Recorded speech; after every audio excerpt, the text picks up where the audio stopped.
आप सुनी सुनाई बातें नहीं कहते, अपने गहन अनुभव के आधार पर कहते हैं।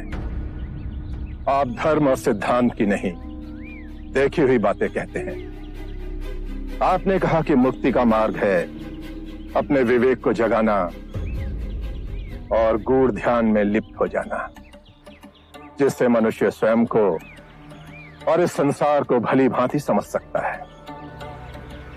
परंतु एक प्रश्न है, ये जो सारी विधियां हैं, रीतियां हैं, पूजा पाठ हैं, क्या ये सब व्यर्थ है?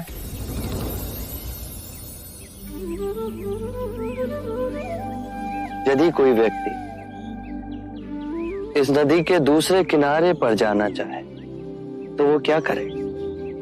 यदि जल गहरा नहीं है तो वो चलकर जा सकता है, और यदि जल गहरा है तो वो नाव की सहायता से जा सकता है या स्वयं तैरकर जा सकता है।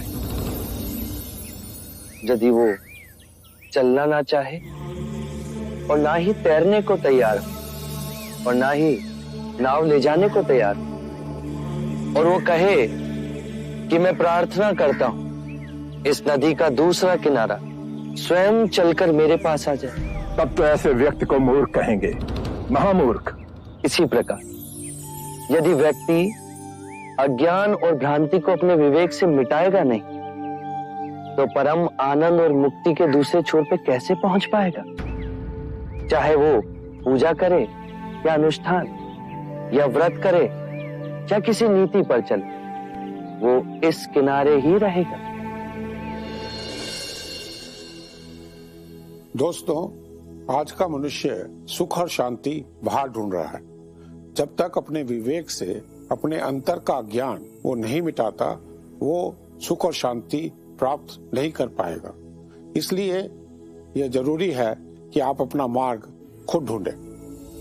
अपो दीपो भव, अपना दिया स्वयं बनना, अपने बुद्ध को पहचानना, जागो और धर्म के मार्ग पे चलो, अपने अंतर के संग को साधो, अपनी शरण में जानो, किसी को ना खोजना, जो है सब अस्थिर है, उसके बीच स्थिर रहना, परिश्रम से निरंतर संघर्ष करना, कभी हार ना मानना।